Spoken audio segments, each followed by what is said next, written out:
Hi, folks. Welcome, pre-service teachers, in-service teachers, policymakers, administrators, folks from inside Manitoba, outside Manitoba. Welcome to the seventh and final webinar on climate change education in the Manitoba K-12 education system. Thank you so much for joining us. I know that for some of you, you're still in the midst of report writing, family meetings coming up for those of you in the K-12 system, and for pre-service teachers, this might be your last week of courses, so thank you for taking time to join us. This evening, we have Dr. Latika Razinghani joining us to talk about climate justice. Just while we're waiting for folks to filter into the room, 3 questions. Who are you? What grade level do you teach or support? And do you currently incorporate learning or support learning on climate change in your practicum or practice? If you could respond to those questions, and we'll get going in just 2 minutes.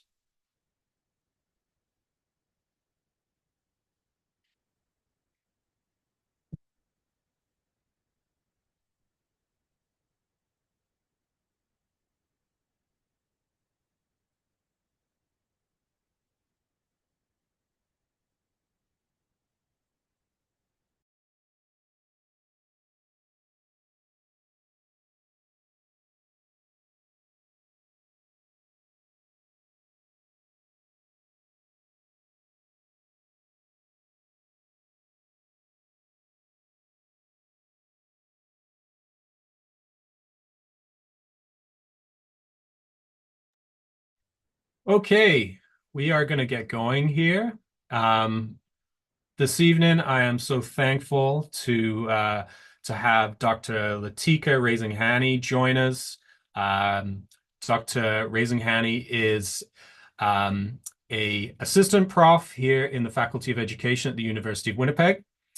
And she brings with her comprehensive experience of supporting diverse students' learning and of leading professional development of teachers, school leaders, and faculty in Canada, Micronesia, India, and the wider international context. Her interdisciplinary teaching and research focus on understanding the nature of science, critical analysis of curriculum, instructional and assessment strategies, and engaging with multiple cultural ways of knowing to explore socially and ecologically just, responsive pedagogies that may help invite trans or multiculturally responsive education is one way to respond to the various dimensions of student diversity in the contemporary classroom.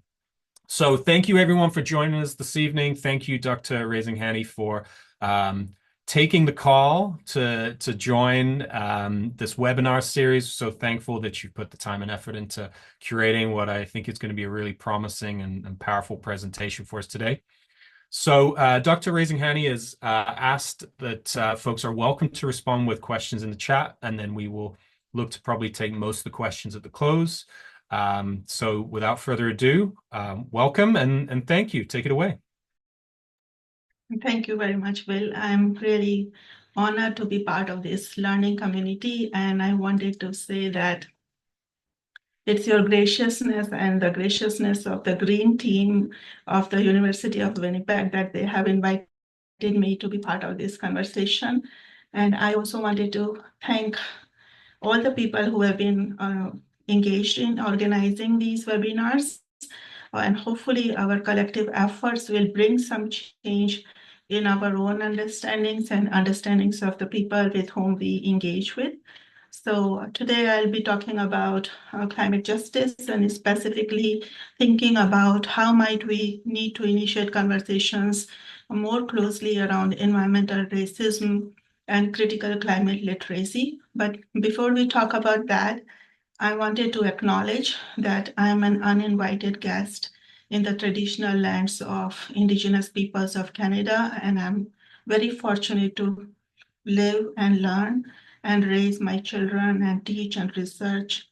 And I'm connecting with you today in the ancestral lands of Treaty 1 territory, which is the traditional land of Anishinaabe, Cree, Oji-Cree, Dakota, and Dene peoples, and in the homeland of the Red River Métis. I changed the word on to in because that's what I've been learning with the elders, that from Indigenous perspective, we don't own the land, So we live in the land and we are part of the nature, and that's where I am trying to communicate that relational understanding. And I also wanted to acknowledge that our all municipal water that we are privileged to have running in our homes is sourced from Shoal Lake 40 First Nation on Treaty 3. 80% of the energy that heats our homes and powers our computers is sourced from hydroelectric dams on the Nelson River on Treaty 5. And the oil that is used to fuel some of our cars is mined from the tar sands on Treaty 8 territory. And these are some of the critical issues that we are trying to learn about and engage with and address critically in our conversations. And I wanted to say that like I said, I'm an uninvited guest, so I'm still learning a lot about the Canadian context. So in this presentation, what I will share is learned through my engagement and interaction with the communities with whom I had the privilege to connect with, and also through my students. So some of the learning that I will be sharing might be emotionally charged or relatively, I would say, emotionally overwhelming. So at any point, if you feel uncomfortable, you can talk to us through chat. You can also leave the webinar and watch it at your own time because it is also a recorded webinar. I also wanted to say that University of Winnipeg also has mental health and support and counseling services, and other people also, if you want to engage with me in further conversations after the webinar, please feel free to connect. And I will try my best to present the information in a manner that is not hurtful. And when I'm sharing certain things, my intention is not to disregard or disrespect anyone's understandings. I will try my best to share my understandings, and at certain points, like I said, those could be considered a little bit harsh, but those are the realities that we need to learn to live with and recognize and address. So I wanted to also honor Honorable Murray Sinclair, who has recently passed on this November 4th. And Honorable Murray Sinclair was also the Chief Commissioner for Truth and Reconciliation Commission's calls to action that talks about that education is the key to reconciliation. So when we talk about addressing some of the environmental justice or environment issues or environmental racism, we also want to acknowledge that reconciliation is an ongoing process. And Justice Murray Sinclair also said that education got us into this mess and education will get us out of it. So this is what I'm hoping that through our conversations, we will be able to bring hope in our students and bring hope among ourselves and our children, because as long as we have that belief in the need to improve the future, then the future will be improved. So this is my hope. When we talk about climate change, we often talk about eco-anxiety. We talk about despair or climate anxiety, and the previous presentation addressed some of the mental health and well-being issues. But I also wanted to say that in addition to that, we need to also learn to engage with critical conversations while taking care of ourselves and our communities with whom we are engaging with.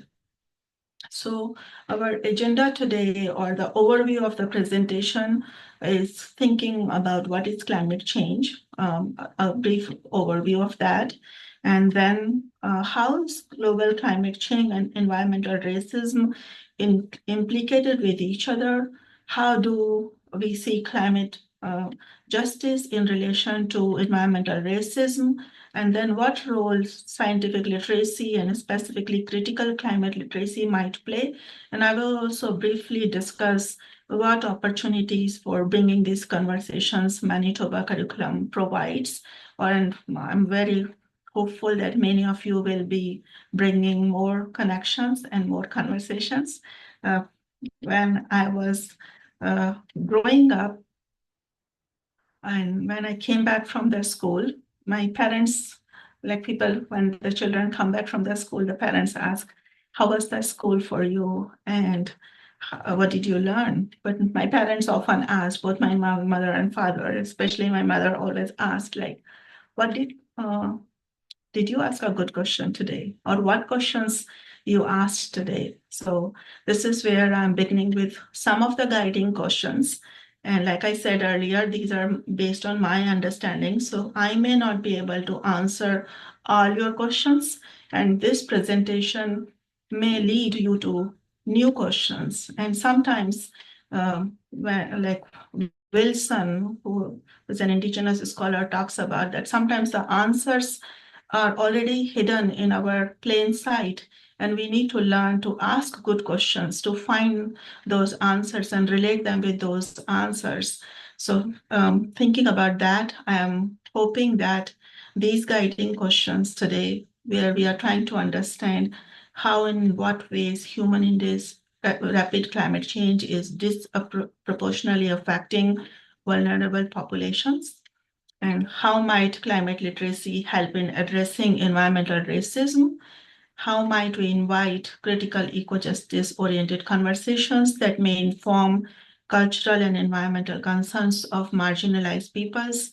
And what opportunities does Manitoba curricula offer to invite such conversations? So these are the guiding questions, and I'm hoping through these guiding questions, we will be able to find some good questions that may help us in connecting the answers that we are already seeing in our communities, in our society, in form of hidden or implicit realities of everyday life that we are facing as we are experiencing the climate change in our everyday life.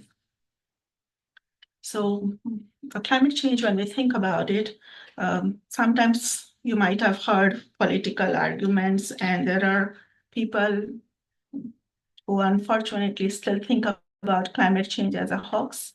So I wanted to clarify here that one thing that we want to distinguish for our children and for ourselves is the difference between climate and weather. So climate is talking about average environmental conditions that are there for an ongoing long period of time for a particular reason.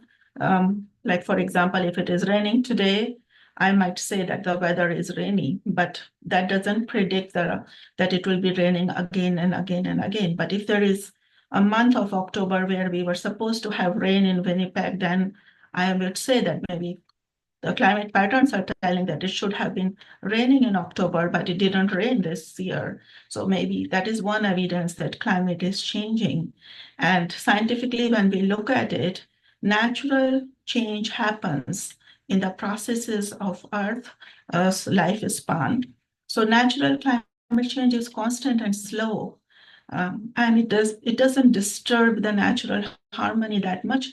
And what we are concerned about when we talk about climate justice or when we say climate change, we are generally talking about human-caused climate change, specifically with the industrialization and how we have thought about exploiting the nature, and that has caused unusual and rapid changes in the Earth's life cycle, and that's what we are talking about, human-caused climate change.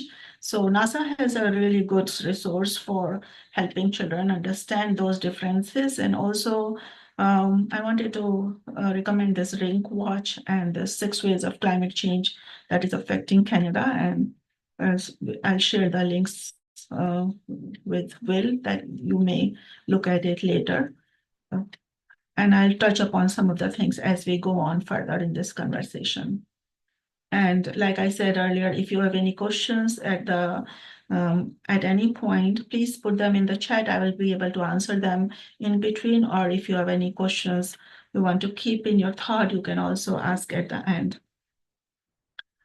So when we look at the human-caused climate change, which I will be referring to climate change in our further conversations, we were hoping that according to 2015 Paris Agreement, you might know that we have United Nations where more than 193 countries came together and they made this agreement.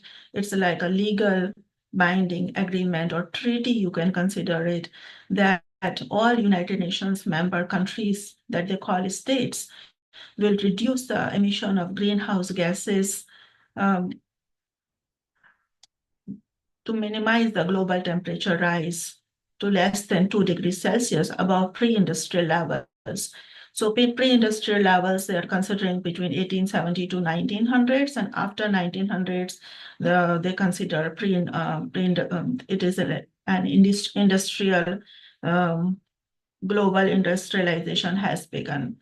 But sometimes they also consider it starting at 1950s. So they were hoping, other countries made this commitment in 2015, that we will reduce our greenhouse gas emissions, which is the main cause of creating the global climate warming.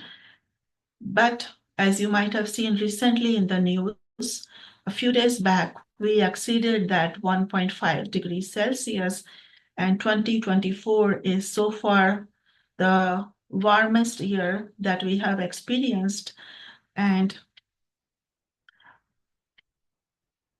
Intergovernmental Panel for Climate Change, IPCC, in 2021 warned that catastrophic effects of climate change can be only avoided if we limit our temperature to temperature rise to 1.5 degrees Celsius or less, and we are already exceeding that. Canada as a country committed in 2015 that we will reduce our greenhouse gas emissions to at least 40 to 45% below 2005 levels by 2030 and net zero emissions by 2050. But if you look at the recent reports, we have been able to reduce greenhouse gas emissions only by 7.1%, which is much, much far behind our promise, and there are only 6 years left to reach the target that we were hoping to reach. So this is the reality that global climate change will lead to warming of the earth up to 1.5 degrees. And if it will continue, it will lead to mass displacements of people and places, and there will be loss of livelihoods, there will be loss of life. And when we think about mass displacements, we often talk about people as climate refugees.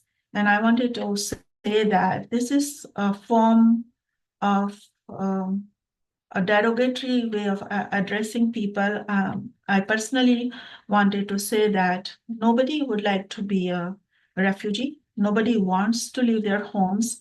So rather than thinking of people as climate refugees, or sometimes we say homeless people, I would consider them as climate displaced people, or people who are unfortunately unhoused from their places and they are forced to move. And for many of these people, there is no home to go back. There is no place to go back.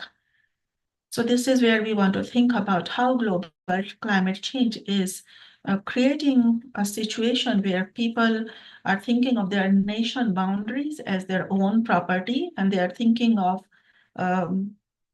creating boundaries, immigration policies, and other political decisions are being taken where we are discriminating people from entering from one place to another just because we are privileged to live in the part of the world which has more monetary support and which has so-called development in our hands, that we are able to take those decisions. Overall, when we think about, because of this global climate change, the world is heading towards an increase of 2.6 to 3.1 degrees Celsius increase in temperature in this century. So we are going to far exceed our target of limiting it to 1.5 degrees Celsius. And lower income countries and marginalized communities are at greater risk. And I'll share with you some examples of environmental racism that I'm trying to specifically focus on. You might have already witnessed in your own personal lives and also through the news and other media channels that forest fires are increasing. We are experiencing more drought. We are also experiencing more floods. And there are a lot of other climate calamities that are happening that our colleagues in the previous presentations have also addressed and shared with you.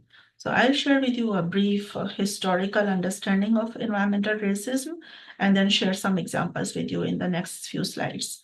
So term environmental racism was coined by Reverend Benjamin Chavez, and that was against that toxic waste disposal in the sites that were in the neighborhoods of African American communities in North Carolina.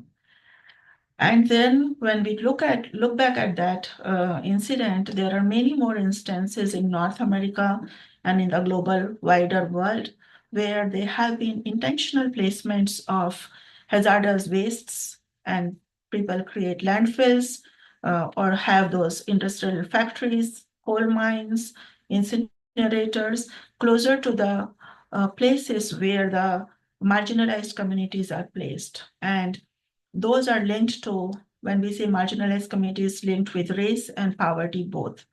So Waldron talks about environmental racism as a state-sanctioned racial and gendered violence through which violent control over indigenous and racialized bodies, space, knowledge systems is worked to harm the economic, political, and social well-being of these communities.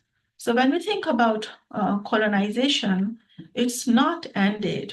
Many parts of the world, their original inhabitants were removed and their land was taken. It was harvested without their permission. The natural resources were harvested, and the original inhabitants were moved to the places that were not really conducive for their own way of living.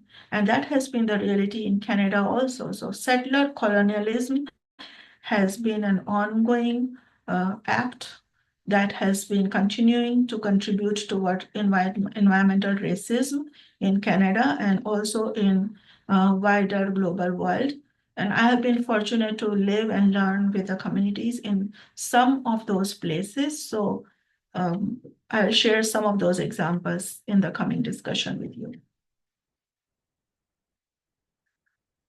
When we think about environmental racism, if we break it down further, we say it is unequal access to a clean environment and basic environmental resources, like such as access to clean drinking water, or even the water to take shower, or having a green space to rest and think about how we can connect with the land and the nature. So it's a systemic oppression that is achieved through discriminatory policies and practices. It puts a deliberate burden of environmental hazards on marginalized communities. And by marginalized communities, I am saying here Black, Indigenous, people of color. And although this term is also sometimes challenged and it has been called upon, but for the sake of understanding, I'm just using this term in this presentation, although I recognize that Indigenous could be placed before Black, or when I also question the label as Black as people of color, because this is also sometimes seems like a derogatory term. So when we think about greater exposure to environmental pollutants among marginalized communities, than the wealthier white communities, this has been happening in many parts of the world, including Canada. And as a result, there are health inequities that are increasing. So there are increased rates of cancer, there are an increased rate of cardiovascular and other respiratory diseases. And of course, when you are not feeling well, there will be like mind and body go together, heart, mind, body, and spirit all are interconnected. So there are mental health challenges associated, and there is also increased rate of mortality and suicide, and all those things are happening in marginalized communities. So as I said earlier, race is a greater predictor of environmental racism than income alone. And climate change is disproportionately affecting marginalized people of the world more than the white, wealthier communities. So these are some of the examples. So you might have heard about Superfund sites. And if you have not, I would highly encourage you to look for that. So in United States context, there are about 400 or more Superfund sites, as I last learned about that a few weeks back. So there are Superfund sites. They are called Superfund sites because they created a fund especially to clean those places that are highly contaminated because of heavy lead poisoning or mercury poisoning and other things, for example.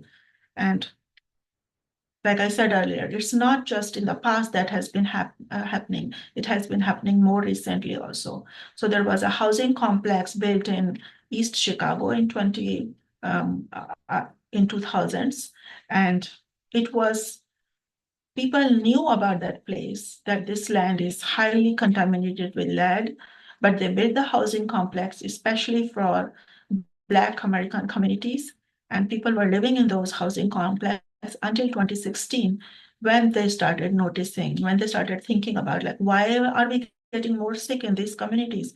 So there were high rates of cancer, high rates of respiratory diseases, and when they actually checked, there were some homes that had 80 times more amount of lead than the actual limit that was permittable in a children's playhouse. Similarly, when I was living in Marshall Islands, Republic of Marshall Islands, and also in Federated States of Micronesia, there is a neighboring country in the Pacific Islands that is named Nauru. I came to learn about Nauru, where they talked about that people of Nauru wanted to leave their country and then they wanted to go to other places. And I had a colleague and I had an opportunity to learn with them, like what's the history and what's the background? Why do people want to leave? So Nauru was very considered to be a very rich country after World War II because it was occupied by Japan and then later on by taken some parts were taken by United States, and also Australia had a role also in that. Playing phosphate mining was happening in that country, and people who were living at that point in that country, they did not realize that phosphate mining might make our land and our resources deplete. So they mined so much phosphate from that land that now the land is not able to support. And you know that phosphate is a main nutrient that plants need for their growth. So now land is so barren that nothing grows in that place. And now people of Nauru have nothing to eat, nothing to grow, and they're becoming so poor, and they want to leave their country and they want to go to other places, but they are not invited because the previous generations took the money in exchange of that phosphate mining. Another example of environmental racism I would give you is from the Republic of Marshall Islands, where United States, in the Cold War, after World War II, they tested 67 nuclear bombs between 1946 and 1958.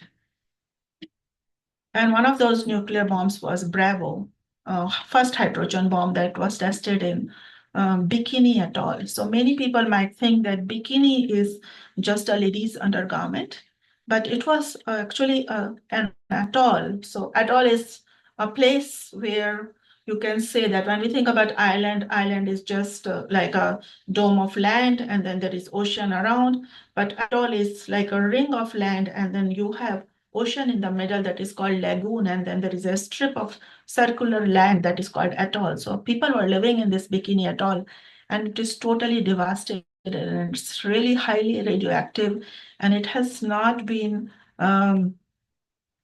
rehabilitated yet. There is high rate of thyroid cancer, and when those nuclear bombs were tested, people were not even told that these are the nuclear bombs and this is the radioactive ash that you shouldn't be exposed to. So people of the Marshall Islands, they were not even aware. So when the radioactive nuclear fallout happen, you know that there is a nuclear, when the nuclear bomb is exploded, there is this nuclear ash that falls, radioactive ash that falls.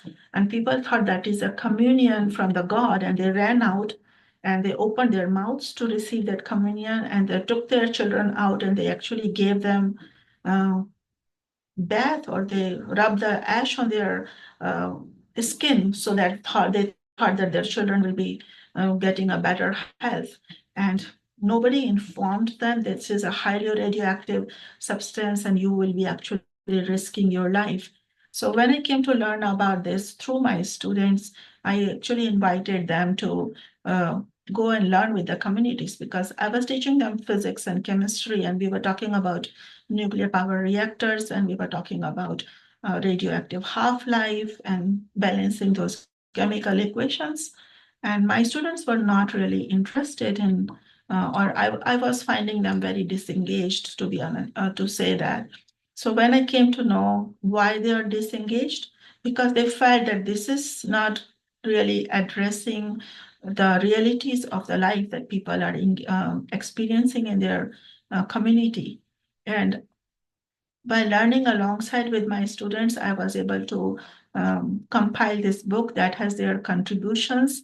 And I wanted to just share this expert from one of the interviews that the students took with a community member. So I wanted to ask, are you able to see my new screen?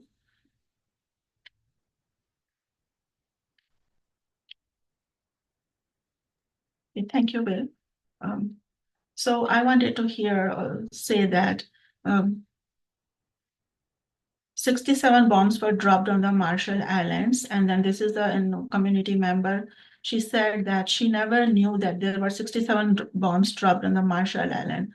And she thought only about the hydrogen bomb was there. And she said, I was really scared of what was happening at the time, because I thought it was the end of the world as I saw a bright light coming from the west. I thought the sun had risen again.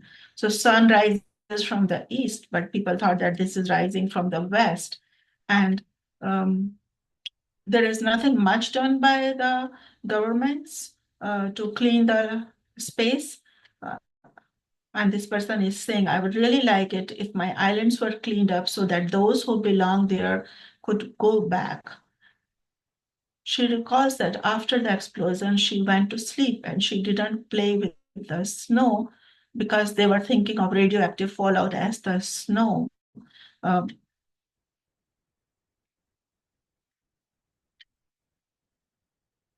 And there are many more other stories where people said that I did not know when I was receiving the money that I'm given the money to buy a coffin for my child. And in the recent Marshall Islands ambassador to United Nations, Dr. Debrum, talks about that many people feel that it's a burden and it's the biggest sorrow and biggest pain that one person might endure is to bury their child, or is to let their child see die in front of them.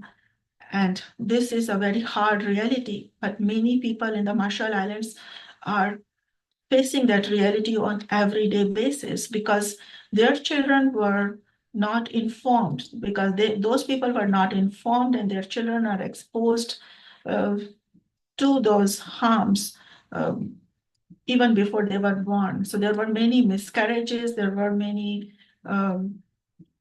women who were pregnant, they had miscarriages, and then also the thyroid cancer rates are still ongoing, and the long-term effects of radioactivity are still seen in the children who are being born in current days. So this is an ongoing colonization, or I would say ongoing environmental racism because of the colonization that these people are still suffering with. A few of the examples that I've learned with in the Canadian context, and maybe all of you will be able to correct me if I'm not sharing with you the complete information. Please let me know. So when we think about that Canada is a developed country, and we use this word developed in a term that we are having more resources for the human sake, we also know that there are third world conditions that many people in Canada are suffering on everyday basis, specifically the marginalized communities that are forced to leave their places, and they were pushed to reserves. When you look at the Truth and Reconciliation Commission's report, there are many instances where people were not even told, and they were forced to live into the places which were not inhabitable, or those were very different from their natural habitat. They had to adjust to new places, and this is still ongoing. So like we said in the land acknowledgement, that we honor that we are getting the water from Shoal Lake 40 First Nations. And you might know about Manitoba Hydro, which is having the hydroelectricity plants there. An unfortunate thing is that many of the communities living in that place are not getting the benefit of that electricity. And they had to undergo wild water advisory for over 24 years.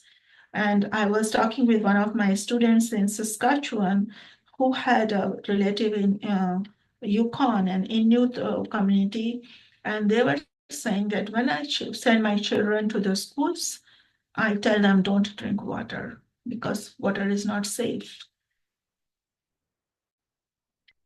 And then we say that certain communities have high rates of diabetes, certain communities have high rates of health problems, and we blame it on individuals without recognizing that if you do not have access to clean and safe drinking water, and if your water is so much expensive that you can't buy, and then other commodities that are brought in from the outside world are much cheaper, what will people do? So there is another example that I recently learned from one of my students in the courses here in University of Winnipeg. They told me about Grassy Narrows First Nation and White Dog First Nation, where mercury poisoning has been happening. And this community was exposed to this mercury poisoning for 8 years, from 1962 to 1970. There were mercury was dumped into the water, and it's still impacting the community, and there is nothing much done about cleaning those waters or cleaning those lands, and it might take thousands of years to actually clean. It will not be actually returned back to its natural state in any ways. Another example that I wanted to share is James Bay Cree community in Northern Ontario, where harmful levels of chemicals and disinfection byproducts are found in the water.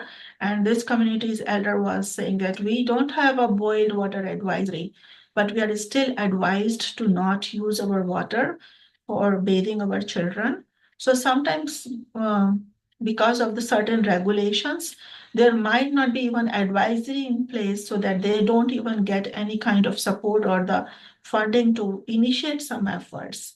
And Shelburne, Nova Scotia, you might have heard about the book that is talking about there is something in my water. So they have an enriched project, which I've also quoted.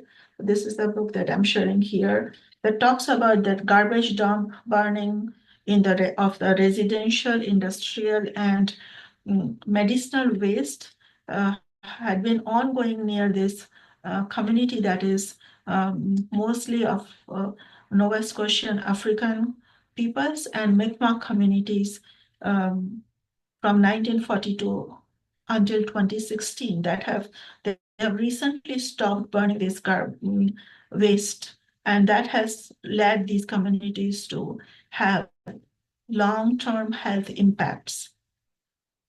So when we think about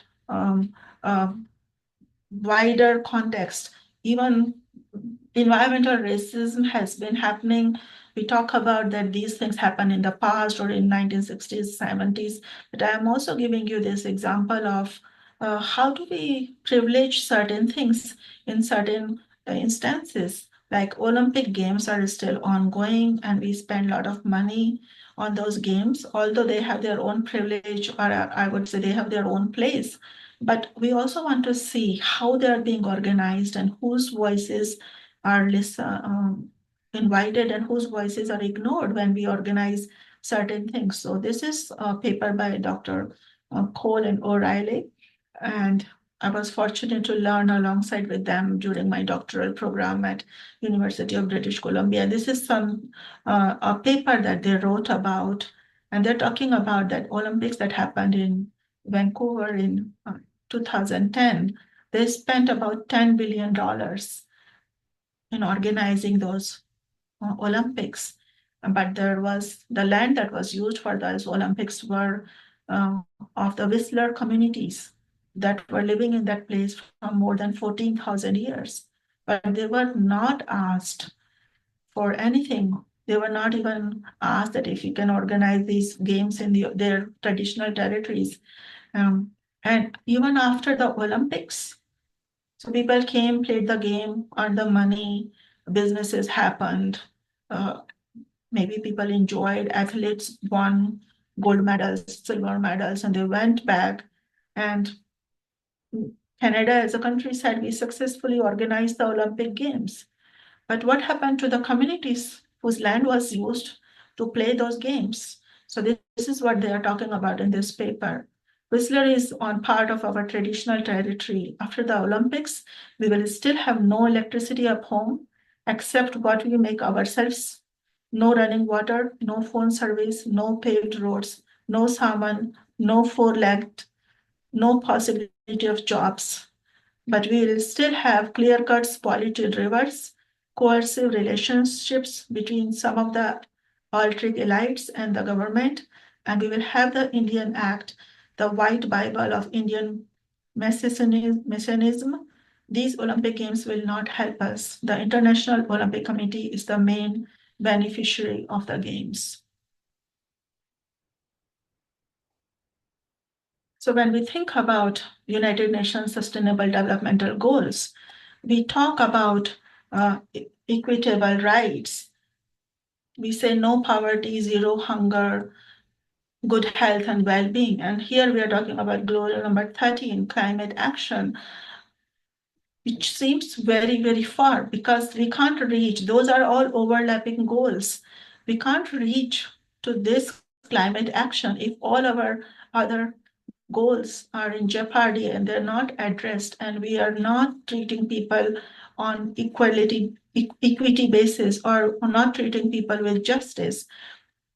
And again, these goals have also been criticized, and there's because they are still considering that anthropocentric perspective and human-centric perspective, not recognizing the value of the nature or the Mother Earth that indigenous people have been asking us to learn and begin thinking alongside about the well-being of the nature, because without nature, we are not going to move further. Like we say, there is no planet B, and Earth doesn't need us, as we looked at in the during the COVID-19 pandemic, when we were caged in our own homes, closed in our windows and our places, Mother Earth actually flourished.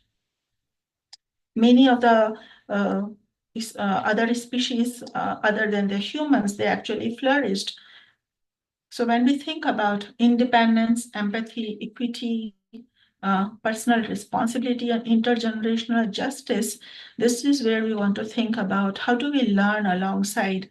And this term, sustainable development, we want to maybe look at it with a more critical stance. What does sustainability means?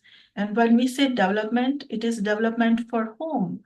And when we say a world where everyone has the opportunity to benefit from the quality of education and learn the values, behaviors, and lifestyles required for a sustainable future and positive societal transformation, whose future we are talking about, and what kind of social transformation we are looking for.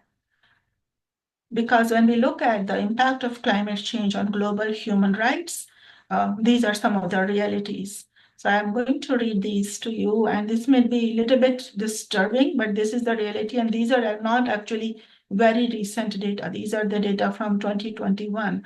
So it's saying right to life. Between 2000 and 2019, more than 5 million people died annually because of unsafe temperature fluctuations. Right to health. So before I move on to that, I wanted to say I'm coming from a desert part of India.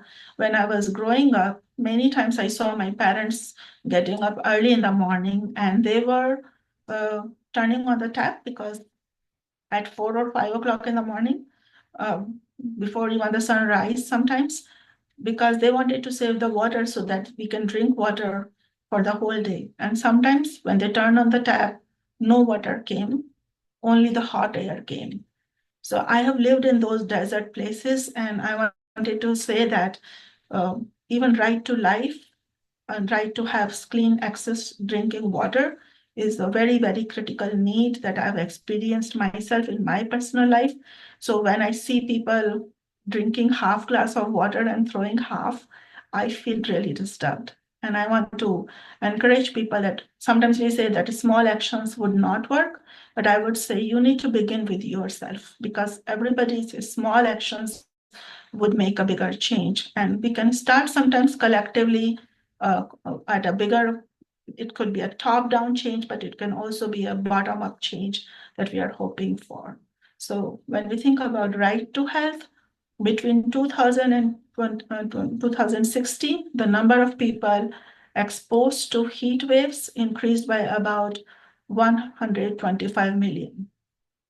Right to adequate food.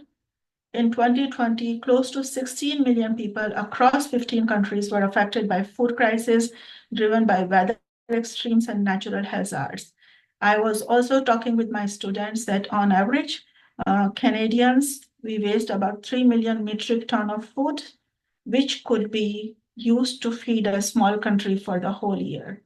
On average, Canadians, we have people in North America have access to about 15% of world's water, where we have population of only 8% of the world. And people living in Asia and other places, they have 60% of world population, and they have less access to clean and safe drinking water, less than 30%. When we think about right to water and sanitation, by 2040, 1 in our 4 children will live in areas with extremely limited water resources. Adequate housing. We are already facing housing situation in Canada, but we are still safe and warm in our own homes. So this is where I want to think about our own privileges. And this is the reality that 22.3 million people were internally displaced due to weather-related events in 2021 alone. And we might have seen in our neighborhoods when there were forest fires in British Columbia and Alberta and in our neighboring communities in northern Saskatchewan also, there were people that were displaced and they had to move and leave their homes. When we think about right to work and to an adequate standard of living, between 2000 and 2015, 23 million working life years were lost annually because of different environmentally related hazards caused or enhanced by human activity. When we think about right to culture, there are mental health challenges that are associated with increasing temperatures, trauma because of weather and climate extreme events, and there is loss of livelihood and cultures. Because with extreme temperatures, people will not be able to enjoy the life that they used to live. Their plants that they used to grow, the medicines that they used to grow, would not grow with these extreme temperatures. And they are displaced. They are moved away from their home places because of the climate change in many places. So the United Nations Declaration on the Rights of Indigenous Peoples, UNDRIP, enshrines that inalienable right of Indigenous peoples to enjoy the territories and natural resources that are essential for their subsistence and cultural identity. But I recently learned with one of my colleagues at University of Winnipeg, Dr. Danica Littlechild, who I was fortunate to invite as guest speaker in one of my classes.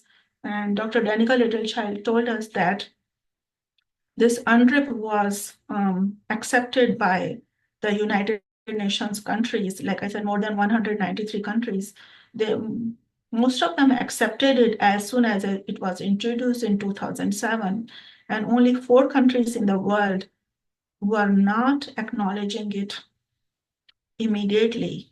And I think it doesn't come as a surprise when my students were quickly able to tell the names of those countries. And those countries were United States of America, New Zealand, Australia, and Canada. And other 3 countries accepted that UNDRIP by 2008. Canada was the last country. We recognized UNDRIP fully in 2016 after TRC's calls to action, calls to actions were released. So this also tells us about the openness of Canadian understanding towards the rights of people who have been marginalized for so long, for so many years, and the colonial mindset that we are still holding with. So when we think about sustainability, it's actually a flawed understanding of sustainability, even at the United Nations level. We are thinking about partnerships, people, prosperity, and peace, but this is all politically misconstrued, and we do not see ourselves as a whole planet. There are still national boundaries, wars are happening, land claims are happening, and people are being displaced. We talk about personal responsibility, equity, empathy, and interdependence, but we are forgetting about the intergenerational justice. We are thinking about living in this world for right now, for only ourselves, whereas Indigenous peoples have been telling us to think about 7 generations. They talk about respectful harvest, and they say that leave the world as a place, better place than the one that you got. And this is where we should be thinking about how could we move beyond greenwashing and feel good sustainability just by recycling some things uh, or reusing some of the things and thinking we have done enough. It's not enough. And many times even those, I would say those exercises are not even true, because sometimes you see that people are collecting the recyclables, but they are not actually recycled. They are just dumped into the garbage bag. So there is this inadequate environmental action at the global level. When we look back at the country's actions, not a single wealthy industrialized country or high greenhouse gas emitting country is reducing emissions fast enough to effectively protect people's human rights. Wealthy countries are failing to provide climate finance. So there was this commitment made that the large countries, those are considered highly developed, they will provide 100 billion US dollars annually from 2020 to 2025 to the countries who really need those supports, financial support to reduce their greenhouse gas emission or to adapt to climate change. But the fact is that only $83.3 billion were given, and Canada has not done its share, that fair share. 73% was given as loan, not as a support for climate change mitigation, only in high emission countries. There was a very limited support given for climate adaptation and specifically in small climate vulnerable, low-income countries, nothing much has been done. And the fact is that the window of opportunity to avoid even more catastrophic impacts from climate change is rapidly closing. So you might be aware that this 29th meeting of Conference of Parties, which is United Nations Conference for Climate Change, is happening right now in Azerbaijan. And this is one of the key agenda about climate finance. We can ask communities and countries to stop creating greenhouse gases. We can ask them to stop using coal and fossil fuels. But where is the support provided to them? how can they just stop? Because the livelihoods are depending on them.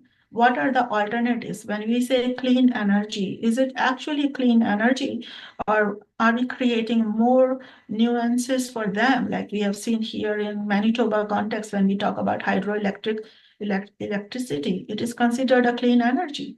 But what it has done to the communities in Shoal Lake First Nations or other communities. So this is where we want to think about when we talk about climate mitigation or climate adaptation, who has to take lead? Because 75% of the world pollution is created by G20 countries, and all the world is facing those implications of that, because nature doesn't have any boundaries. If you create pollution in one place, air would not stop in one country, it would go to another country. So this is where we also want to think about when we say environmental racism and environmental justice. So Waldron specifically talked about this, and I also agree with this, that environmental racism needs to be talked and addressed in contrast to only talking about environmental justice, because environmental justice is more coming from a white colonial settler mindset, which is focused on universalism, treating everyone the same. And it engages with a race by proxy approach, where we think about people, all the people will get clean, sanitized water and all those things. So they are happening at the mass level. They do not recognize that when the decisions are taken, you can't exclude conversations around race, or can't just include conversations of race within the socioeconomic class. Because like I said earlier, race is a better determinant of experiencing environmental justice in comparison to the socioeconomic class. So if a white person who is experiencing poverty, their experiences will be very, very different from a racially marginalized person who is experiencing poverty. So environmental racism talks about racial discrimination in environmental policy making, greater exposure of racialized communities to toxic waste, like I gave you some examples before, implementation of policies that sanction the presence of environmental hazards.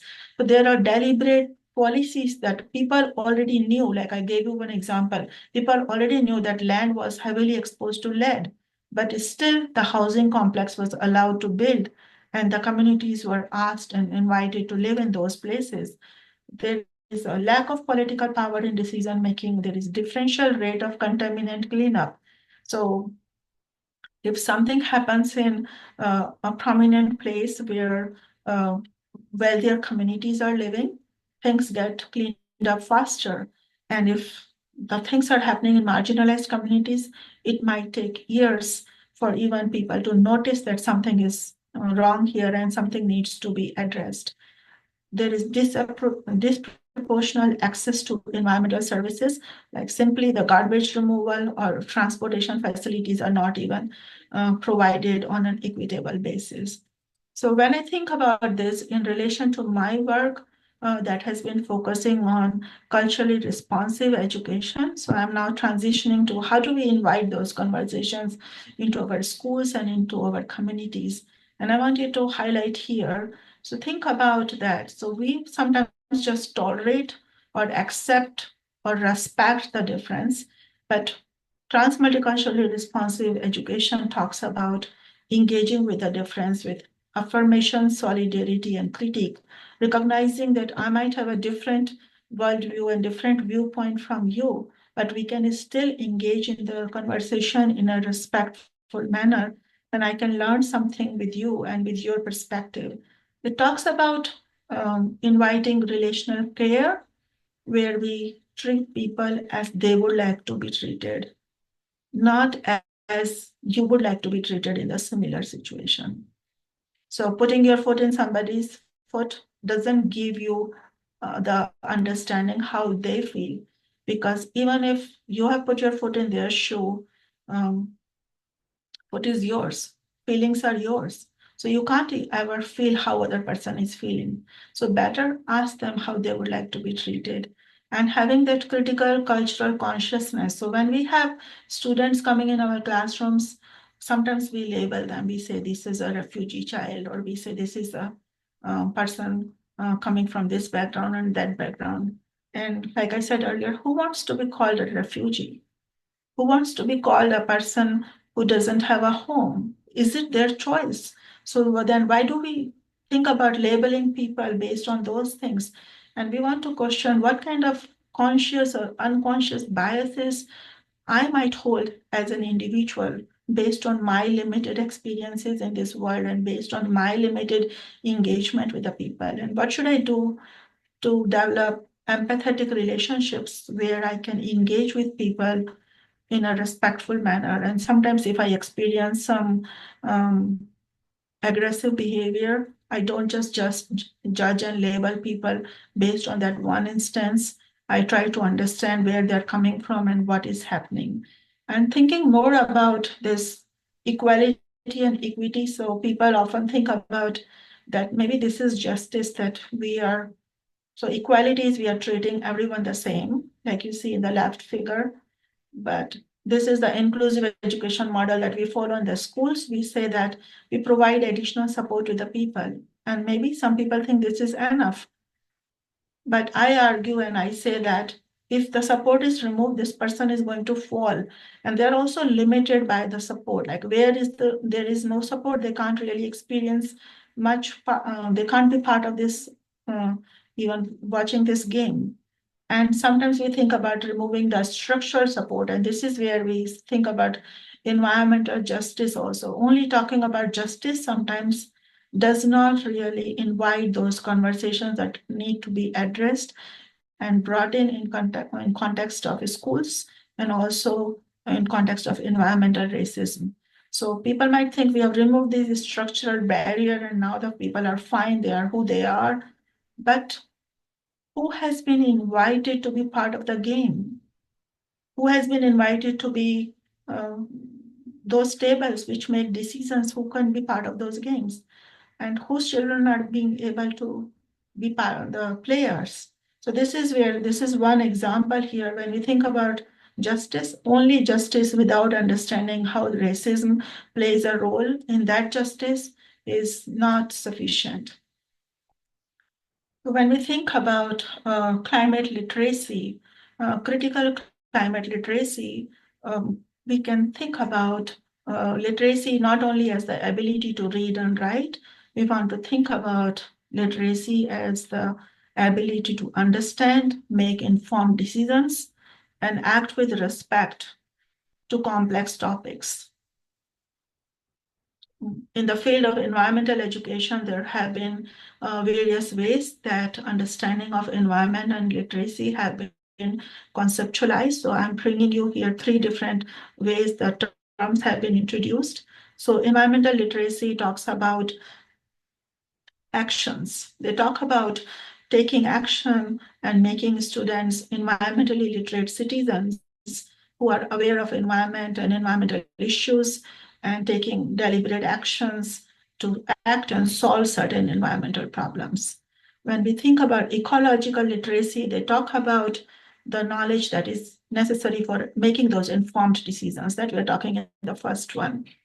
So they're talking about scientific processes of inquiry and understanding the systems thinking about the ecological interactions, what an environmental science person would be doing more. When we think about eco-literacy, they talk about sustainable human communities and societies and introduction of relational holistic understanding that has some reference to Earth. So thinking from a climate literacy perspective, I would say we need critical climate literacy and we need all 3 aspects. We can't differentiate one from the other. We need people to understand scientific processes. We need people to understand and be able to take responsible decisions. And we also need people to be able to understand their environmental interrelationship with the human world, but also more than human world. So even this is incomplete if we do not really think about inviting indigenous ways of knowing that invite us to think about our relationship with more than human world in a holistic manner. So when we think about eco-justice in education, this is a framework by Bowers that talks about challenging patriarchy. So there has been male dominance in terms of ecological justice or eco-justice. If you think about, there are many communities in the world where women and children are considered a lesser person than a man. And I have lived in communities where women and children were asked to carry water for long, long miles, like so many kilometers they had to walk to just bring water enough for their homes. And when there is food on the table, women or the children are the last who are offered the food that is considered healthy. Men had the privilege to get the best. And this has been happening in many, many communities still. Even in terms of education, many countries, girls are still deprived of education. And if there is a choice, if parents have a boy or a girl, they have a son or a daughter, and they had to make a choice to whom do they send the school, they will send the boy to the school. And thinking about the land rights, in many communities, there is still patriarchy. So men own the land and they carry the name of the future generations, or they carry the name of the parents. So they have the property rights. And all, of course, it's still a settler mindset of owning the land and transferring the land rights to certain gender only. And it also challenges the anthropocentrism, human-centeredness in making all decisions about this, our living in this planet. We also think about universe as a celestial machine. So I was, again, recently conversing with one of my students, and we were learning about extraction of helium-3, which is an isotope of helium, a noble gas. And they're talking about extracting that from moon. And you might have learned about space travel for enjoyment. And also now we are thinking about having that helium-3 from moon so that we can have nuclear fusion reactions happening much easily, and we can have clean and safe energy production for human sake. So I would say this is also a colonizing impact that we are trying to create. And again, who has the access? Who will have the more power? Which countries will get more benefited? Which communities will be having that privilege? And which communities will be exploited? We need to think about those. So modernity in itself, it considers progress as linear, thinking about evolution, economism, and autonomous individual as the person who can make the decisions. So eco-justice challenges this cultural assumption that equates change with progress. It views the loss of intergenerational knowledge and networks of mutual aid as a necessary part of becoming modern. So eco-justice challenges the Eurocentric or Western modern understanding of what is considered modern or what is considered developed. It challenges the narrative of progress based on human-centric world and individualism. The key focus of eco-justice pedagogy is around environmental racism and class discrimination, recovery of non-commodified aspects of community. So when we learn to value our relational connectedness with the nature and with the world, the things that we can't really value with the money, we can't pay back.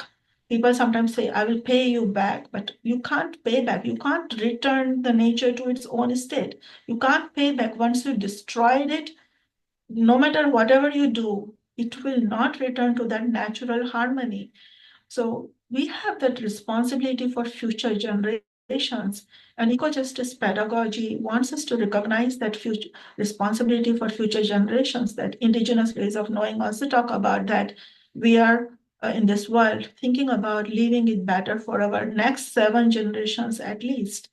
And it challenges the environmental racism and our consumeristic lifestyle. Like sometimes people say, it's my money, I owe this money, and I am going to buy the food that I am going to satisfy myself. And then sometimes they eat half of it and they waste half of it.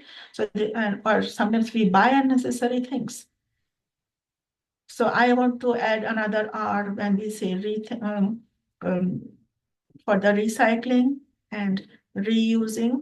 I want to add one more R that is talking about refusing. Sometimes we need to refuse, thinking about like what is the difference between my wants and needs. And we talk about it in our curriculum at grade 2 level, but we often forget that as we are growing up.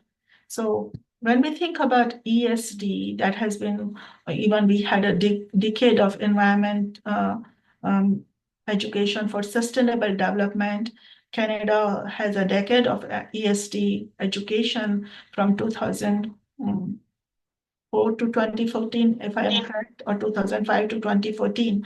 And we have this ESD in place in our school programming in so many places. And we critique this ESD thinking from an anthropocentric perspective. But I was rereading this document and I thought that there are so many places. Of course, we critique this action for sustainable development and attitudes for sustainable development because it's a contradictory term in itself. Or like I said earlier about sustainability and development, both can be critiqued. But there are some good things that we can still take from this understanding. It talks about education as a human right and as a prerequisite for development when we think about sustainability in a critical manner. It talks about education for and not about environment, and emphasizes the analysis of information and not just the transfer of information. So critical thinking is valued. It also talks about culturally relevant, locally appropriate practices and invites teachers to think about not only what of teaching, but how of teaching. And I would like to add, also think about why are you teaching this? Because only what and how is not enough. So thinking from moving students from learning about the sustainable development to thinking about how can you live sustainably in this world? And again, sustainability from an ecocentric perspective, not from an anthropocentric perspective. So how can we make it an experiential and authentic and action-oriented education? This is something I want us to think together and maybe experience together in various ways. When we think about Manitoba curriculum, since my background is more from science, so I'll talk about science curriculum, but I know there are many opportunities for other curriculum also, like in social studies and English also, we can bring those conversations. In science specifically, when we talk about scientific literacy, we say scientific literacy includes knowledge, skills, but they also talk about attitudes and science, technology, society, and environmental interrelationships and decision making. So STSA decision making and thinking about attitudes. What is the nature of science? What nature of science I am bringing in my communities and in my learning process, and recognizing that science is not just Western modern science, recognizing that science is a socially and ecologically constructed, socio-culturally constructed knowledge. So that's what we want to think about. And when we think about global framework for learning that Manitoba curriculum is recognizing and accepting. So sorry, not global framework. They talk about it only as framework of learning. So they're talking about citizenship and connections to self, in addition to other core competencies that they have recognized as global competencies. So I think that those are good opportunities for us to think about how we can bring conversations around global climate literacy into in our classrooms when we look at those aspects. And I'm coming back to Justice Murray Sinclair's teachings that were included in the previous version of Framework of Learning that talk about good life, which is in Cree is Minokimate Siwin. It is talking about leading a flourishing life while learning to live in balance. So live in harmony with the nature. And Justice Sinclair talked about 4 great questions of life. Who am I? Where do I come from? Why am I here? And where am I going? And I want us to think about these four questions when we are thinking about climate justice, when we are thinking about environmental racism, and how can we answer those questions? And we may not have all the answers, like I said in the beginning, but we want to recognize that this is a lifelong learning endeavor where each of us will come to understand how to live in relationship with others and the natural world with respect, reciprocity, and interconnectedness and relationality and responsibility that Indigenous ways of knowing talk about. So I want to leave with you with this thought about how do we think about environmental justice in context of environmental racism by recognizing that when we say about environmental justice, we need to not only think about procedural equity, uh, who gets to be invited to make those decisions. We also want to think about geographic equity. Where are we placing those certain toxic disposals or toxic chemical waste or those industries? Who has the power to decide those geographical places? And then also social equity. When are we inviting all people into those conversations and keep them part of that conversation on an ongoing basis? So this is my hope that when we think about environmental justice, we are thinking about informed decision making and taking actions, learning within the environment, with and in the environment. We think about giving opportunities for children to experience that safe green space that we are hoping for our children, but for all children, we want to have that experience with the environment and build that environmental citizenship for reconciliation. Because when we think about reconciliation, it comes with the truth. Like Manitoba's Premier Webb Kino also said in his recent uh, conversation when they were talking about Justice Murray Sinclair's passing, that Justice Murray Sinclair gave us that opportunity to understand that we need to have truth. And this is where I'm also saying for environmental justice to come, we need to have the truth understandings around the environmental racism that many marginalized communities are facing. And we need to learn to work together to think about how can we care for and of the environment. We can care about and of and for the environment. And it's like an ongoing lifelong journey, and it's an ongoing learning process for us all. And these are some of the selected references. Thank you. Fantastic. Thank you so much, Dr. Raising-Hany. That was fantastic. I really appreciate how you brought some really robust theory, different theoretical perspectives, layered with the connection to how this is manifesting, not just in Manitoba, but nationally, but then also drew in your lived experience of doing this work in the Pacific with those folks who were exposed to environmental racism through the bomb testing as well. I want to open it up to questions. We have a few minutes before our webinar concludes. So if you folks have any questions, please throw them into the chat. I do want to note that Dr. Raising-Hany mentioned a book called There's Something in the Water by Ingrid Waldron. That book, if you are able to access the University of Winnipeg Library, has a couple of copies, but there was also a documentary that was developed recently that you can also access through the University of Winnipeg Library. So you're able to access that through the hyperlink I've added in the chat there. If anyone has any questions, I'm just scrolling through the chat here. Lots of fans, lots of great feedback. Thanks for raising hand. If you've got any questions, if you want to put them in the Q&A or into the chat, you're encouraged to do so. I think another piece that I really appreciated, Dr. Raising-Hany, is that you highlighted many of the themes that we've heard from other speakers in the series, and then it just so wonderful that you dovetailed it into the late Murray Sinclair's work and his 4 questions. If anyone is interested, Murray Sinclair's autobiography just came out recently and builds on that work as well.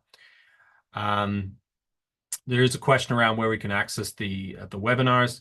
The rest of the webinars will be posted. I'll put that link into the chat right away for folks. But what we're doing is we're going to post the last webinars on the website that you used to register.